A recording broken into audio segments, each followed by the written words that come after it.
Ah, entendi. É para usar os dois, gente. É que eu tô muito chique com esse microfoninho aqui, ó. E eu achei que a tecnologia já estava. Bom dia, muito obrigada, queridas irmãs, pela noite de ontem, né? Por me deixarem experimentar de novo um pouquinho do calor africano. E saibam que os nossos irmãos lá também vão ver, né, os vídeos que gravamos aqui e vão experimentar um pouquinho do calor brasileiro do Sul, homenageando eles, né, com as vestimentas. Alguns amigos já comentaram, já gostaram bastante, então obrigada por entrarem nessa junto com a gente. Espero que realmente tenha sido uma noite especial para vocês também. E hoje o meu desafio, né, a missão que eu recebi do Senhor através da Lu, foi compartilhar com vocês sobre mulheres que testemunham.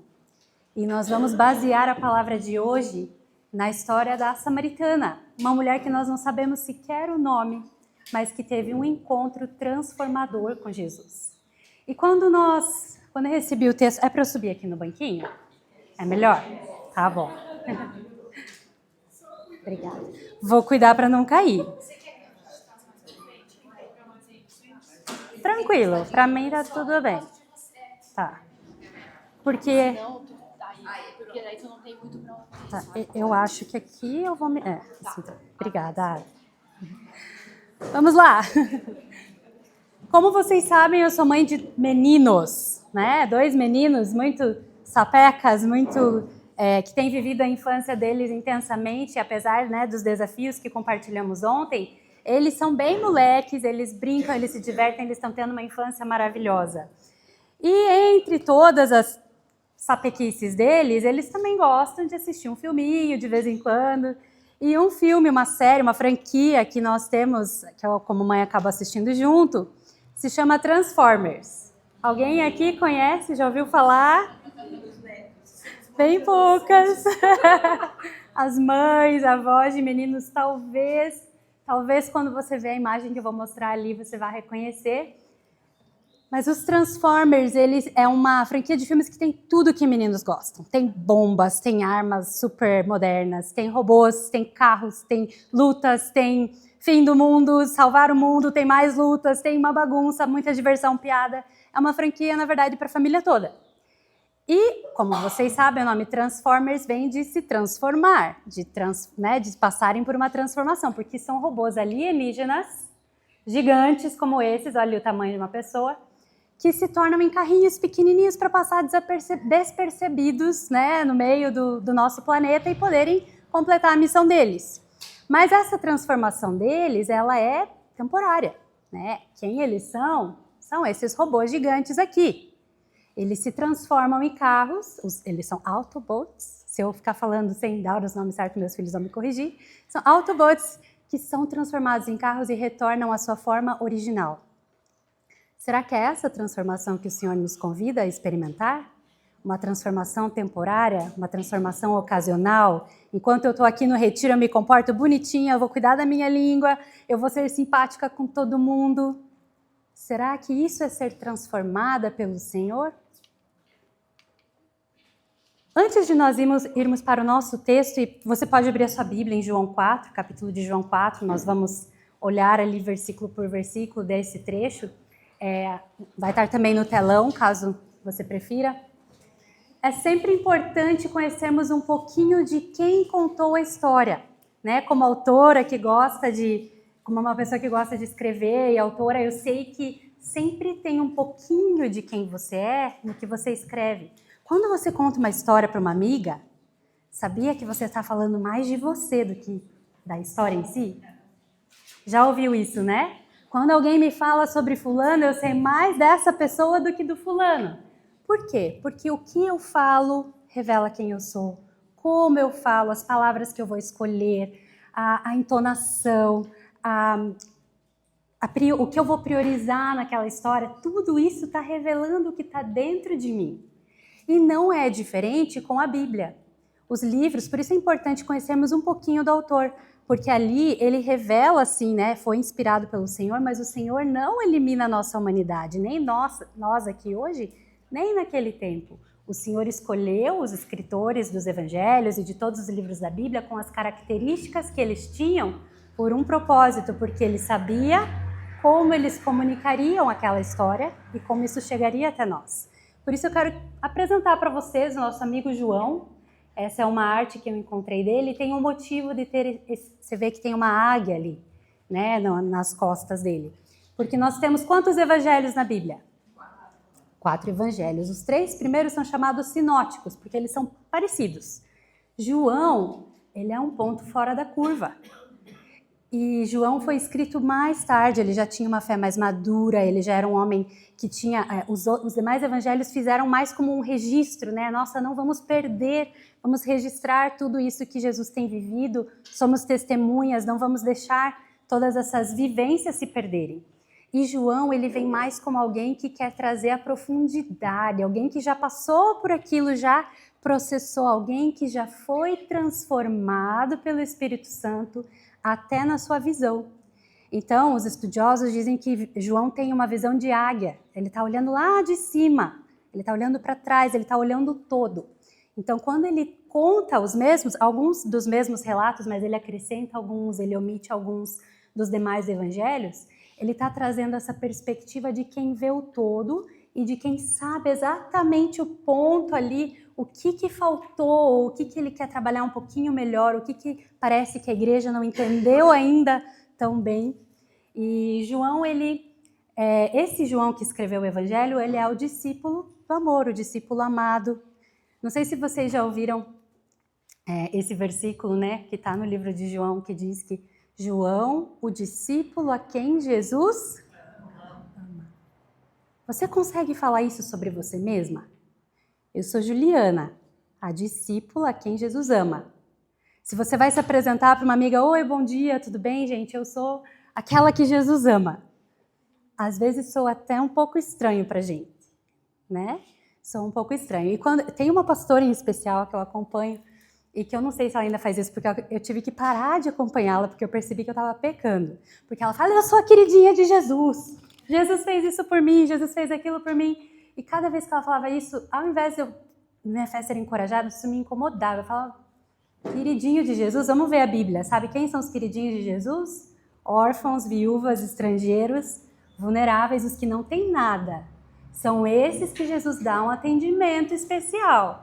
Nós somos todos amados por ele, mas se você quer ser um pouquinho mais mimadinha, quer dizer que você está quebrada, porque são a esses que Deus não resiste. Nós não queremos ser quebradas. Nós queremos ser queridinhas de Jesus, mas não queremos, né, ser necessitadas desse carinho especial. Então, mas sim, somos todas amadas e queridas por ele, não mais do que as outras, né? E João, quando ele falou isso, me chamou a atenção entender o apelido que o próprio Jesus deu para ele logo que ele foi chamado a ser um discípulo, a caminhar junto com Jesus. João era filho do trovão. Imagina Jesus, a gente acha que Jesus só dá nome bonitinho, Jesus falou, esse aqui é Tiago, João, os irmãos, pescadores, né, que foram encontrados lá consertando suas redes, chamados, obedeceram, largaram tudo, seguiram Jesus, mas vocês são esquentadinhos, vocês são filhos do trovão. Temperamento forte, e nós vemos isso em várias passagens, inclusive lá no livro de Lucas, no capítulo 9, se você abrir sua Bíblia, você vai ver que João, esse mesmo João que reclinou a cabeça no peito de Jesus, né, e Agostinho diz que ele reclinou assim simbolicamente, significava que ele podia ouvir os batimentos do coração de Jesus, que ele entendia a essência de Jesus, que ele tinha uma intimidade tão grande que ele conseguia ouvir Jesus além das palavras. Esse João que era tão amoroso, o discípulo do amor, o discípulo amado, o discípulo tão querido, ele era um filho do trovão e ele falou na verdade assim para Jesus, quando eles passaram por uma vila samaritana, grave esse nome, uma vila de Samaria, eles não foram bem recebidos. E aí João falou assim para Jesus, Jesus, você quer que a gente faça Deus mandar fogo do céu e queimar todo mundo aqui?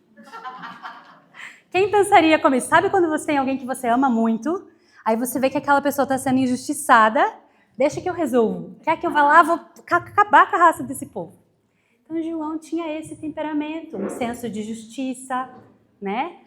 um temperamento forte, alguém prático que quer resolver, mas que às vezes acaba perdendo a medida, né, do amor e acaba querendo fazer justiça com as próprias mãos. Essa era a natureza de João, que foi transformada. E porque ele primeiramente foi transformado, ele pôde dar importância para essa história, que nós vamos passar daqui a pouco, que não está relatada em nenhum outro evangelho.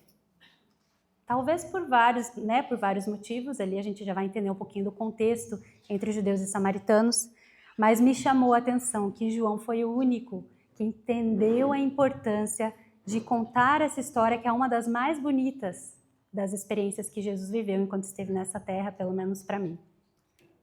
Mas vamos entender então um pouquinho. Para onde que eu aponto? Para cá.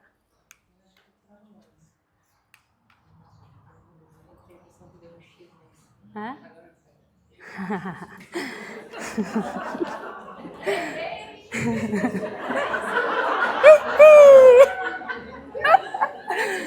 Se você cresceu, né, na igreja, provavelmente a sua rotina de domingo era ir para a igreja de manhã, voltar para casa, preparar o almoço, arrumar a sua cozinha e sentar para assistir um bom programa, né, diversos programas do nosso saudoso Silvio Santos, mas tinha talvez você esteja confundindo as coisas, que eu acho que esse passava de noite, mas ele tinha muitos programas de perguntas e respostas. E algo que eu achava legal no Silvio Santos é que quando ele gostava da pessoa com quem ele estava conversando, ou quando ele achava que aquela pessoa realmente precisava ou merecia aquele prêmio, e ele via que a pessoa estava com aquela carinha de que o Tico e o Teco não estão se conversando, ele começava a dar umas pistinhas, né? Então ele lia a pergunta assim de novo, e ele lia as opções e tipo fazia umas caras e bocas, ou ele tentava dar uma enfatizada, sabe? Ele tentava dar uma ajudinha. E foi dessa forma que eu entendi essa conversa entre Jesus, que eu imagino essa conversa entre Jesus e a samaritana. Me parece que desde o começo, Jesus já estava tentando contar verdades espirituais para ela e ela não estava captando. Aí ele repetia aquilo de uma outra forma, vamos ver se agora você me entende. E sabe, me dá a impressão que Jesus tinha essa agonia boa. Sabe quando você sabe que uma pessoa realmente quer ouvir o que você tem para dizer, mas você quer que ela descubra por ela mesma? E é assim que eu imagino essa conversa. Então, tenham essa figura em mente quando a gente for passando pela conversa. Imagine Jesus como Silvio Santos, tá bom? Mas vamos entender o texto. Ai, meu pai, nunca mais a Luciane me chama para esse retiro. Vamos lá para a Bíblia, minhas irmãs, nada de Silvio Santos. João, capítulo 4. Você pode acompanhar aí na sua leitura, algumas versões são um pouquinho diferentes. Os fariseus ouviam falar que Jesus estava fazendo e batizando mais discípulos do que João. Embora não, João aqui não é esse João do Evangelho, tá? João Batista, isso. Embora não fosse Jesus quem batizasse, mas os seus discípulos. Quando o Senhor ficou sabendo disso, saiu da Judeia, então vamos encontrar aqui, ficou pequenininho esse mapa, né? Mas saiu da Judeia e tinha que ir para Jerusalém, para a Galileia, mas era-lhe necessário passar pela Samaria. Então, Samaria estava entre o lugar que ele estava e o lugar que ele precisava chegar, e ainda assim era uma viagem longa, de 3 dias. Existiam algumas rotas que muitas vezes os judeus faziam para... Sabe aquele primo que você vê no Natal e que você nunca mais quer ver na vida? Se você encontra com ele na rua, você vê ele vindo, você não vai virar tipo, né, dar a volta na quadra, fazer o caminho que precisar, para não, né, espero que não tenha me visto. Era isso que os judeus e os samaritanos faziam quando eles precisavam cruzar essa rota. Eles davam uma volta, mas Jesus estava cansado, é o que o texto bíblico nos diz. Então, não, gente, 3 dias já é bastante tempo andando, vamos por aqui mesmo, né? E era-lhe necessário passar por Samaria. Assim, chegou a uma cidade de Samaria chamada Sicar, perto das terras que Jacó dera a seu filho José. Então, uma região de muita herança cultural, espiritual para o povo judeu. Ali havia o poço de Jacó. Jesus, cansado da viagem, sentou-se à beira do poço. Isso se deu por volta do meio-dia. Então, essa briga entre judeus e samaritanos, ela não era uma rixazinha, uma competiçãozinha, era uma coisa de muitos anos e de feridas profundas, porque os samaritanos, na verdade, surgiram dos judeus. Eles eram o povo remanescente. Quando Samaria foi invadida, tinham judeus lá, e aí o povo fugiu e alguns ficaram para trás e se misturaram com vários outros povos. Só que isso era um pecado, né? Ia contra a lei do Senhor que está lá na Torá. E para o judeu ortodoxo, ainda hoje, é um pecado que um judeu ortodoxo, ele celebra o funeral de um filho que casa com um samaritano. Então você morreu para nós. É uma rixa de séculos e muito, muito séria. Então não era o primo, né, que você ainda vai dar um sorriso amarelo. Não, eles se odiavam, tinham histórias de guerras. Teve um líder judaico que destruiu o templo dos samaritanos, porque a questão central era essa questão racial, mas tinha todo o lado espiritual, porque os samaritanos, eles ainda criam na Torá, na lei, e eles construíram um templo onde dizia ali no Êxodo que era para ser construído, que era no Monte Gerazim. Às vezes eu posso estar pronunciando errado, porque às vezes a gente confunde quando você está morando fora o jeito de falar as coisas. Mas vocês acompanham aí na Bíblia e daqui no texto daqui a pouco. E os judeus, eles adoravam em Jerusalém. Então, onde está Deus? Qual é o Deus verdadeiro? Obrigada, Andrés. Então, não é só uma questão, quem está certo? Eu sou dessa opinião. Eu sou luterana, eu sou da Melk, eu sou menonita, eu sou batista. Não era assim. Isso já incomoda um pouquinho às vezes. Não era nesse nível, era algo... Qual povo é o povo escolhido de Deus? Qual é o povo fiel a Deus? Qual é o povo que está herdando a promessa? Quem é o povo... Entende? Era uma questão muito profunda. Então, quando um judeu e um samaritano se encontravam, vocês conhecem também a história do bom samaritano, eles provavelmente, se eles não fossem hostis uns com os outros, eles nunca conversariam. Isso eu estou falando entre dois homens. Pensa que aqui, essa história aconteceu numa sociedade patriarcal e num tempo, né, em que a mulher não era nada, né? Então, ela nem conversava com homens. Um homem, quando se fosse visto conversando com uma mulher, ele perdia, né, paravam de respeitá-lo. Então, esse é o contexto. Estou demorando demais nos slides, é isso que dá? Tá. E é nesse contexto, então, que Jesus fica cansado, com sede, com fome. Jesus, Deus, mas em forma de humana, com todas as necessidades de um ser humano. Ele se senta para descansar num poço. Mas os seus discípulos, provavelmente alguém daquele grupo, porque eles não viajavam sozinhos, Jesus não estava viajando sozinho, alguém daquele grupo tinha um balde, né? Eles tinham um recipiente, porque era comum quando você vai viajar longe, eles têm um recipiente ali, até às vezes de couro, que você dobra e carrega. Então alguém daquele grupo teria, mas eles foram todos comprar o alimento na vila próxima e Jesus provavelmente estava muito exausto, ficou para trás e ficou sem o seu recipiente de água. E aí chega, providência divina, uma mulher com um recipiente de água, né? Mas não era uma mulher qualquer, era uma mulher samaritana, que estava vindo buscar água ao meio-dia, o horário de sol mais escaldante. Ainda hoje... Deixa eu só pedir um favor, gente, eu não trouxe meu celular aqui, eu não estou cuidando do horário. Tá. Se alguém puder ir me sinalizando quando faltar assim, uns 15 minutos, só para não judiar de vocês. O horário do meio-dia, ainda hoje, né, nas vilas africanas e no interior do Brasil, em muitos lugares que ainda a pessoa precisa caminhar quilômetros para buscar água, você faz isso nas primeiras horas da manhã. Quem trabalha na roça sabe que, né, muitas vezes elas acordam ali de madrugada, 3, 4 horas já estão começando a trabalhar. Quando chega 8, 9 horas, aí você descansa. No final do dia você trabalha de novo, porque o sol ele é muito forte. Então, sabemos que uma mulher indo caminhar toda essa distância para buscar água nesse horário sozinha. Outra coisa, as mulheres geralmente fazem em vilas, em culturas assim, tudo juntas, né? Até para se proteger, porque você vai caminhar sozinha, você pode encontrar alguém mal intencionado no caminho. E ela estava indo sozinha. A Bíblia conta muito pouco sobre quem era essa mulher samaritana. Não fala o nome dela. Diz que ela teve quantos maridos? Leia lá de novo. 4 maridos. É que a gente não chegou lá, né? e o quinto não é seu marido. Mas ela teve pelo menos 4 companheiros. Aí nós, mulheres, né, seres humanos, já somos rapidinhos em julgar e falar, mas essa daí, ela também, né, queria ter amigas, depois ficar pegando marido, todas amigas, como é que elas vão andar juntas, né? Mas a Bíblia não diz isso. E se ela tivesse sido viúva? E se ela foi rejeitada, abandonada? Né? E se todos os maridos anteriores, e se ela tinha alguma dificuldade, ou ela não conseguia ser aquela esposa exemplar? Você sabe que ainda hoje, na Uganda, um dos países onde a gente está, inclusive eu não falei ontem, mas aquela saia que eu estava usando foi feita por uma órfã de guerra, que foi cuidada, acolhida pelo nosso projeto, da nossa organização em Uganda. E hoje ela é uma costureira.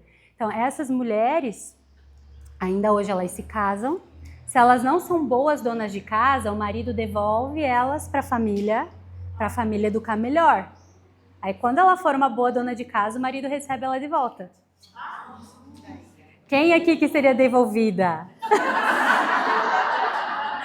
Ai, Jesus, misericórdia, né? Misericórdia de nós. As sogras, não pensem nas noras agora, sogras. Deixa as noras quietinhas lá. Mas essa mulher, ela poderia ter passado por uma história de rejeição, né? Pode ser sim que ela realmente teve vários casamentos, vários maridos, o que era totalmente fora, né, do padrão para sua época. Mas também lembre que uma mulher, naquela época, ela não conseguia... É que as sogras estão muito empolgadas falando das noras agora. Mas naquela época a mulher não tinha outra forma de ter o próprio sustento se não fosse através de um homem. Fosse um pai, fosse um irmão, fosse um tio, alguém que a assumisse. Então, se ela perdeu o marido, a lógica, né, como você vê no livro de Ruth, com Noemi e Ruth, é encontrar um outro marido para que ela possa sobreviver. Então, gente, não estou defendendo ela, pode ser sim, né, todos somos pecadores, pode ser que ela tenha realmente tido uma história de escolhas muito ruins na vida dela, mas não, a Bíblia não diz, então nós não precisamos nos apressar em julgar essa mulher também. Mas o que nós sabemos, ela não tinha amigas, ela tinha um histórico de rejeição, né, de dores profundas, ela em si mesmo, você vê esse solo aqui seco, né, rachado, ela era esse solo seco, rachado, sedento. Porque uma terra seca, ela é uma terra que você joga uma gotinha d'água, na verdade, aquela água ela nem filtra. Você tem que mexer ela, preparar ela para que ela possa receber aquela água. Porque ela fica tão dura que nem quando a água chega ela consegue absorver. E muitas vezes a nossa vida é assim. Nós somos tão quebradas de tantas formas que quando o Senhor derrama coisas e verdades e palavras sobre nós, aquilo não entra, não penetra no nosso coração. Mas em nome de Jesus, o Senhor vai nos transformar e tudo que Ele derramar sobre nós vai ser absorvido e vai gerar vida. Amém? Quem é Jesus? Jesus é o nosso Deus, o nosso Salvador, um ser humano naquele momento, né? Como eu já disse, com todas as características de um ser humano, mas com coração compassivo. Esse texto mostra a humanidade de Jesus em todos os sentidos e que alguém que com muita naturalidade conversa com uma autoridade, porque se você vê esse capítulo de João acima, é a conversa dele com um líder religioso e que tem mais ou menos o mesmo padrão, né? Muito interessante. E conversa com uma mulher, algo que nenhum homem, nenhum líder religioso faria, do povo inimigo, e uma mulher que não é assim, uma mulher exemplar com uma família tradicional brasileira para se orgulhar.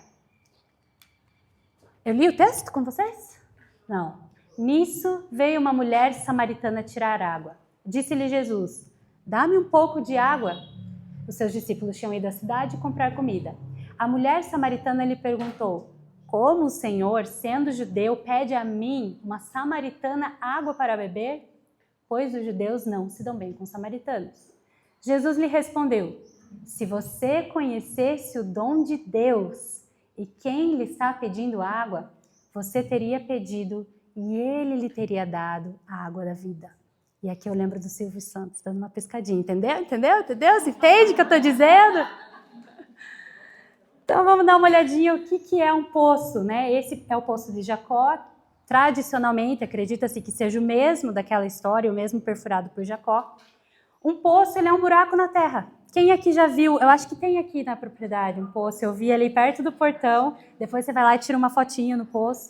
Faz o seu encontro com Jesus, sua conversa com Jesus lá.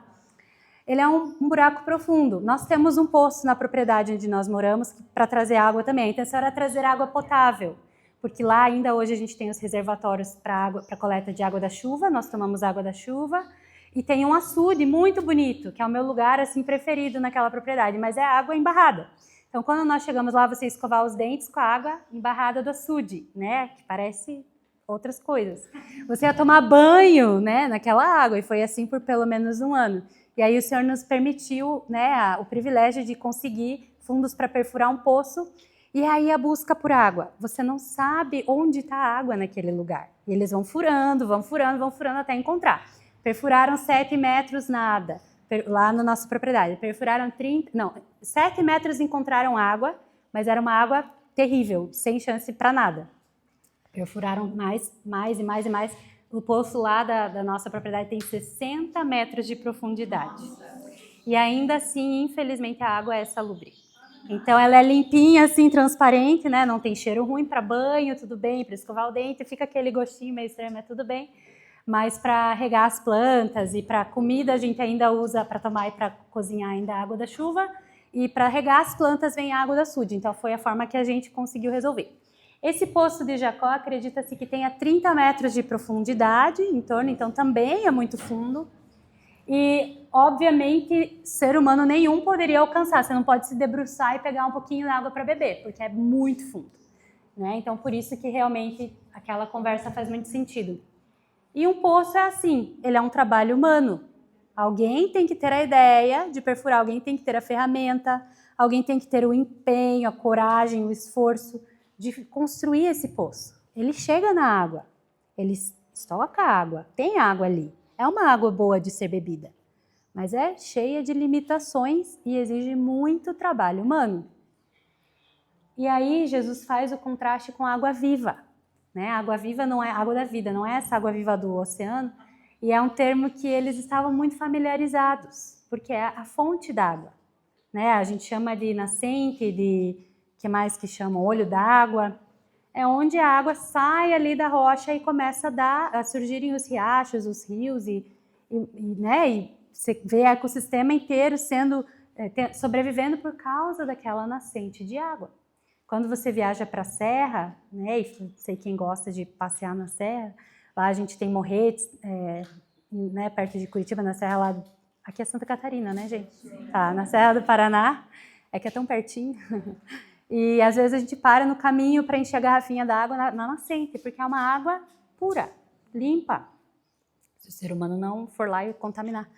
Mas o contraste, ele é imenso, qualquer um sabe a diferença, né? Isso aqui é um trabalho da natureza, é algo natural, é algo que acontece, que o ser humano não precisa se esforçar tanto assim.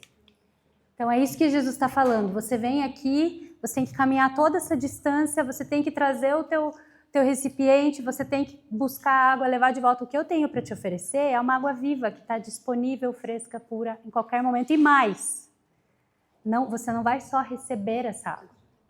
Disse a mulher, o senhor nem tem com que tirar a água, e o poço é fundo. Onde pode conseguir essa água viva? Acaso, Senhor, e aqui me parece, eu posso estar enganada, sabe quando você acha, sabe quando a gente está falando por códigos? Mulheres, geralmente é porque a gente está falando algo que a gente não devia estar falando, ou que alguém não pode ouvir, mas aí a gente começa a falar por códigos, quando tem os filhos e tal, aí você começa a falar e fazer umas caras, tipo, você está me entendendo, né? Está pegando o que eu quero dizer? Então é quase como se, eu tenho essa impressão, como se ela estivesse tentando ver se Jesus está falando da água dali mesmo ou de outra água. Porque ela fala, acaso o Senhor é maior do que nosso pai Jacó e dos patriarcas, que, né? Jacó ali vem de Abraão, que vem Moisés, toda a linhagem veio de Jacó também, que deu a lei para o povo, que nos deu o poço do qual ele mesmo bebeu, bem como seus filhos e seu gado? E Jesus respondeu, quem beber dessa água terá sede outra vez, mas quem beber da água que eu lhe der, nunca mais terá sede. Pelo contrário, a água que eu lhe der se tornará nele ou nela uma fonte de água viva, a jorrar para a vida eterna. Ali então o Silvio Santos entendeu, né? E a mulher então pede: Senhor, dê-me dessa água para que eu não tenha mais sede e não precise ficar voltando aqui. Talvez essa mulher ainda esteja pensando na realidade dela, né? Senhor, eu não quero mais ter que ficar passando por isso, eu não quero ter que me expor desse jeito, eu não quero ser humilhada desse jeito. Resolve logo o meu problema, para que eu não tenha que ficar vindo aqui buscar e buscar e buscar. E essa conversa entre Jesus e a samaritana, vocês vão ver já, ela está quase chegando no ponto principal, em que vai haver uma transformação. E agora, em contraste com aquela imagem do Autobot, do robozão lá do início, eu quero que você pense nessa florzinha singela. Como que é o nome dessa flor? É o dente de leão, né? Isso, é o dente de leão. Inclusive, a capa do meu livro, esse livro que, obrigada, gente, vocês compraram todos. Só um parênteses aqui, para quem ainda quiser, né, conhecer o livro e nos abençoar também, ele está disponível na internet, na Amazon. Depois a minha amiguinha ali pode pôr o link, talvez. Só jogar depois no Google o título do livro e você encontra lá disponível. Vocês podem também divulgar, presentear outras pessoas. A capa é um dente de leão, mas não nessa forma, porque todo dente de leão ele passa por uma transformação. Ele começa assim, amarelinho, você pisa nele, você vê ele no meio do mato, você acha que ele é até uma praga, porque ele nasce no meio das pedras, ele nasce no solo rochoso, no solo seco, ele nasce em qualquer lugar, né? Ele nasce e sobrevive em qualquer lugar. E ele não só sobrevive, ele passa por uma transformação. Ele vira essas florzinhas assim, esse globinho, e cada risquinho branquinho desse, o que é, gente, que você assopra? É uma semente. Então, é isso que Jesus está dizendo. Aquele que vem até mim, aquele que tem um encontro transformador comigo, do seu interior fluirão rios de água viva. Você vai ser transformada e a sua vida vai espalhar sementes, simplesmente pelo seu testemunho. Você vai precisar falar sim, né? Porque às vezes a gente acredita que a minha vida já fala, a forma que eu me comporto, o meu testemunho. Não, a palavra sempre diz, palavras e ações precisam estar alinhadas. Não que é para você deixar de falar para testemunhar. Diz assim, você está vivendo, fala do que você vive. Mas não deixa de falar, não. Precisamos pregar o evangelho, anunciar a palavra de Deus. Então, é isso tudo que está sendo gerado dentro de nós. O próprio vento leva, né? O próprio Espírito Santo vai preparar, assim como ele preparou meu encontro com a Lua, assim como eu conheci a Dona Isa, é isso? Dona Isa, gente, nossos filhos têm um diagnóstico graças ao filho dela, que é neurologista, e que Deus levou ele lá para a África, porque a gente não estava conseguindo acesso com o médico que precisava, né? Tem que ser um neurologista para conseguir o diagnóstico. Deus levou ele como um voluntário. Eu lembro, eu não estava lá a primeira vez, eu estava aqui lançando outro livro, ele já foi 2 vezes, né, Dona Isa? Na primeira vez, meu marido estava com eles e meu marido mandou foto das mãos que tinha ele e outros médicos, dele suja de barro, plantando batata na África. Né? Aquelas mesmas mãos que operam cérebros e coisas tão complexas, né? Então, esse é o coração também de alguém que serve ao Senhor, é poder servir de qualquer forma. E essas sementes, elas são sopradas pelo Espírito Santo. Ele prepara as situações para você testemunhar. Ele prepara uma palavra, a gente não precisa forçar. Né? Nós precisamos estar sensíveis ao Espírito Santo e ser verdadeiras. Se nós passamos por essa transformação, Deus não vai desperdiçar essa obra dele na sua vida. Não precisa forçar, ele vai preparar. E não precisa fazer ninguém engolir, né, esse testemunho. Deixa, o Espírito Santo também prepara os corações. Não adianta a gente despejar uma água viva numa terra que não vai absorver nenhuma gota. Então deixa, a gente precisa depender do Espírito Santo. E a transformação, ela sempre vem com uma ação, né? Estamos caminhando para o final. Ele lhe disse, aqui é quase aquela hora que a conversa fica séria, né? Então, assim, eu estou falando, eu acho que você está me entendendo, estamos, né, tendo uma conversa leve, assim, interessante, mas leve. Aí Jesus né, muda, eu imagino Jesus mudando a expressão facial dele, falando, agora vamos conversar sério, esquece o Silvio Santos agora. E ela, eu imagino ela pálida, em choque, né, com a informação que ela iria ouvir. Ele lhe disse, vá, olha quantas ações, nós falamos transformação, ação, né? Vá, chame o seu marido e volte. Não tenho marido, respondeu ela. Disse-lhe Jesus, como quem não foi pego de surpresa. Você falou corretamente dizendo que você não tem marido. O fato é que você já teve 5, vocês estavam certas, desculpem. 5. E o homem, viu por que você tem que sempre olhar na sua Bíblia? Nós aqui também nos enganamos, hein? Confiram tudo. Foi planejado, foi planejado. Eu queria fazer essa deixa. E com certeza. É que eu sempre fico, todo mundo fala que era um marido a mais, não esquece de corrigir, mas dessa vez vocês falaram certo. O homem com quem agora vive não é seu marido. O que você acabou de dizer é verdade. Disse a mulher, Senhor, vejo que és profeta, porque ninguém mais provavelmente sabia dessa situação tão específica desse, provavelmente, esse novo companheiro. Ou também como é que ele, de um outro povo, poderia saber toda a história dela em tantos detalhes. Nossos antepassados, aqui eu quero que vocês prestem atenção. A hora que ela percebeu que Jesus era profeta, e o profeta, principalmente para eles, era a boca de Deus, quem proferia a palavra de Deus, quando ela entendeu que esse homem que estava na frente dela era assim com Deus, ainda que ela não soubesse que era ele próprio, a preocupação dela não foi, não, deixa eu explicar por que eu estou com um sexto companheiro. Não, mas veja, não é bem assim, quem te disse, essa não sou eu. Ela não tentou se defender, ela não tentou falar nada além de beber daquela fonte. E aqui ela revelou para Jesus a sede dela verdadeira. Ela já vinha pensando sobre isso. Alguns estudiosos acreditam que ela ia para o poço de Jacó porque ela queria beber de fontes judaicas. Ela queria conhecer, de alguma forma, essa mensagem já fazia sentido para ela, de que o Messias viria dos judeus, que é o que Jesus vai dizer. Então, ela não se preocupa em saber mais sobre o profeta, ela não se preocupa em falar mais sobre ela, em se justificar nem nada. Ela quer entender, tá bom, eu sou pecadora. Como eu faço para me consertar? Onde eu vou para seguir os rituais que eu aprendi, que são necessários para que eu me acerte com Deus? Vamos continuar aqui para vocês entenderem melhor. Nossos antepassados adoravam nesse monte, Gerazim, onde os samaritanos adoravam. Mas vocês, judeus, dizem que é Jerusalém, o lugar onde se deve adorar.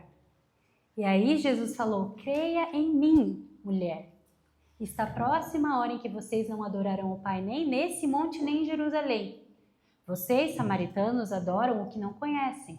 Nós adoramos o que conhecemos, pois a salvação vem dos judeus. Aqui ele está citando a palavra.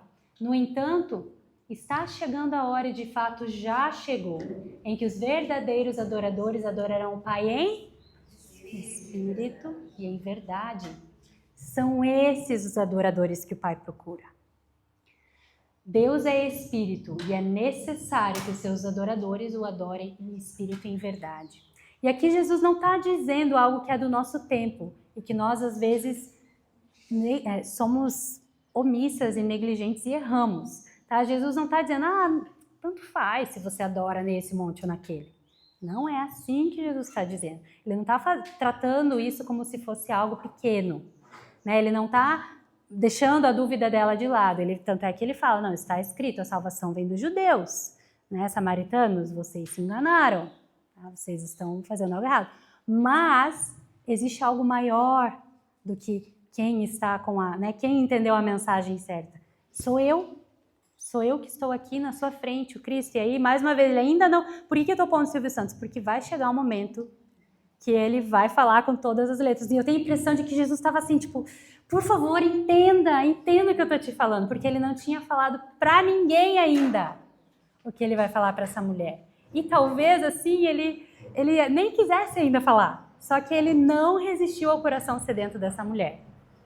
Então, a mulher disse-lhe, eu sei que o Messias, que se chama Cristo, vem. E quando ele, né, ainda ela, tipo, eu sei que o Messias vem, eu creio, eu imagino ela falando, eu creio, né, no coração dela, eu sei, eu conheço, eu acredito que o Messias vem. E quando ele vier, ele anunciará tudo. Então Jesus diz, tá bom, não tem jeito, você tá quase lá, eu não vou deixar você sair desse lugar sem a convicção. Eu sou o Messias. E essa é a primeira vez em todo o seu caminho na terra que Jesus diz para alguém. E para quem é? Uma mulher samaritana, pecadora, rejeitada, quebrada, sem marido, sem suporte, sem ninguém que a acolhesse. E foi assim também na ressurreição? Quem foram as primeiras a ver que o túmulo estava vazio? As mulheres.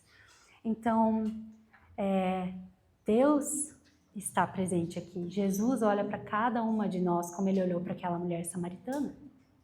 Ele marcou um encontro com cada uma de nós aqui daquela mesma forma.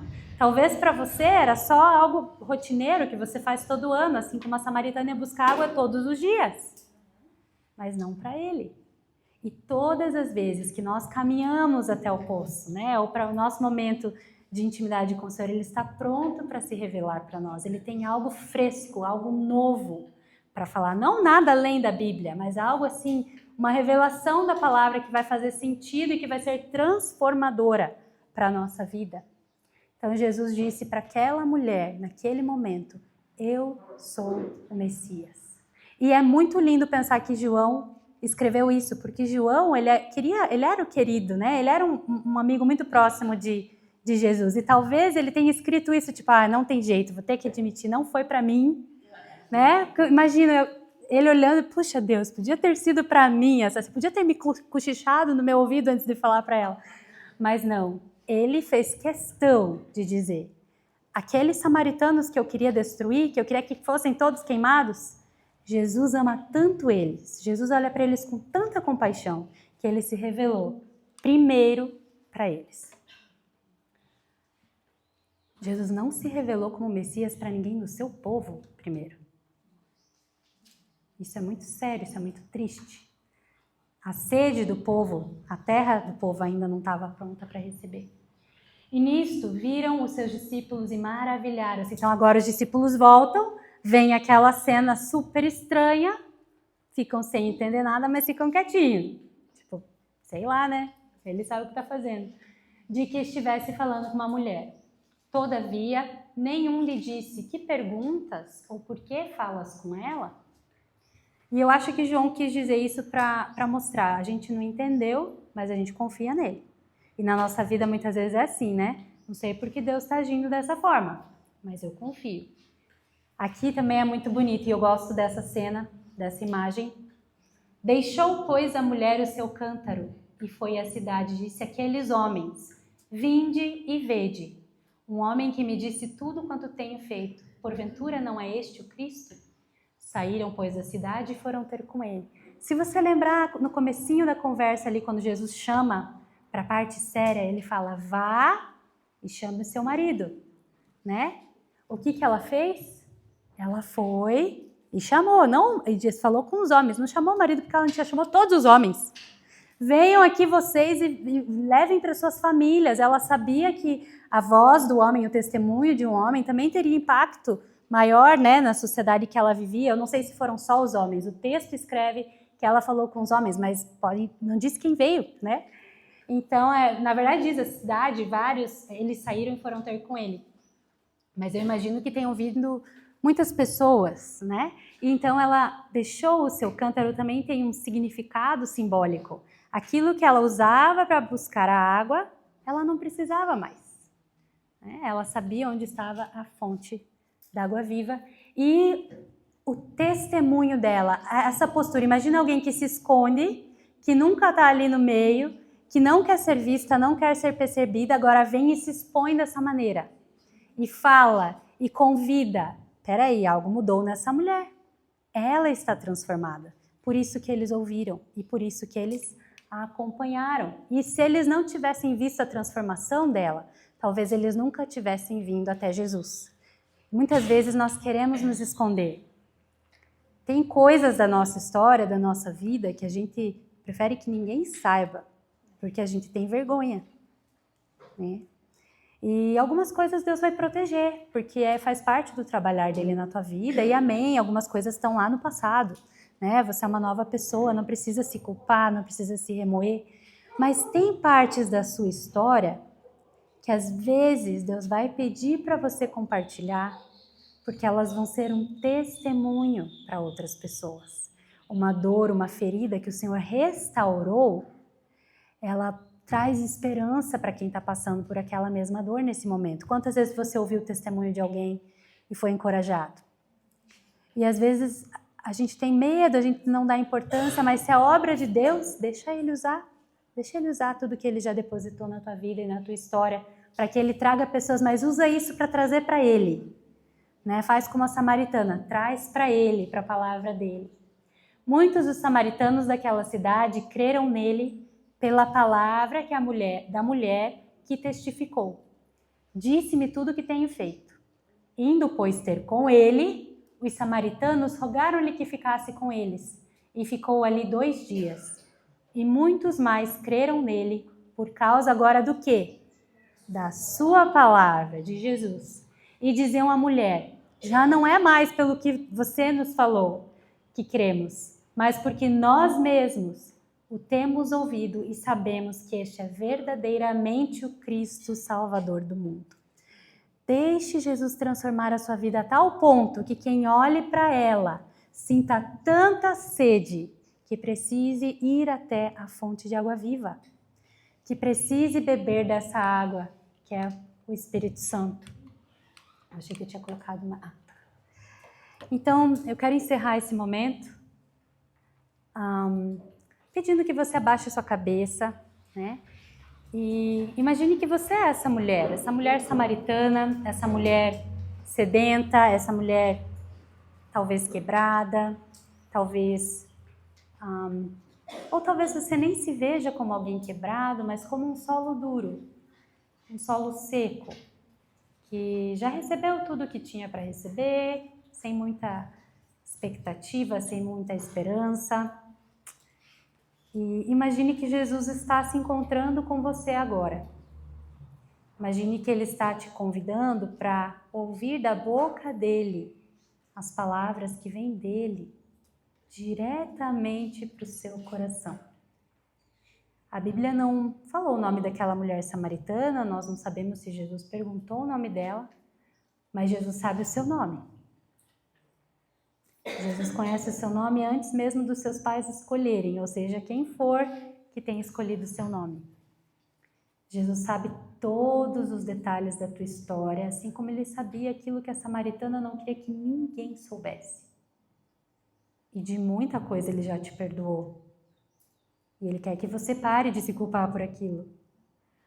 Mas Ele também quer trazer à tua memória partes que Ele restaurou e que você está guardando em silêncio, mas que vão servir como meio, aquelas gotinhas que vão amolecer um pouquinho aquela terra para que ela possa se sentir sedenta de novo e aceitar a água viva que é Jesus. Então peça, enquanto nós vamos orar agora, peça que o Espírito Santo te lembre do que Ele já transformou na sua vida, como um testemunho. E também quero que você se imagine um pouquinho como João.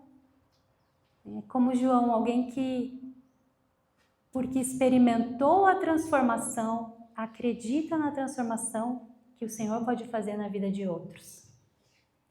Agora traga à sua memória aquelas pessoas da sua convivência que você acha que não tem mais jeito. Né? Eu quero que você pense neles e que você ore por eles daqui a pouquinho quando nós vamos orar juntos. Porque às vezes a gente até consegue receber essa graça do Senhor e crer que Ele transforma vidas, afinal Ele me transformou. Mas não, aquela pessoa não tem jeito, já são tantos anos, já é a vida inteira assim. Mas a graça que te encontrou, ainda pode encontrar essa pessoa. E a sede que o Espírito Santo colocou no teu coração, ainda pode surgir no coração dessa pessoa. Então ore para que o Senhor gere sede neles, para que eles venham até Ele.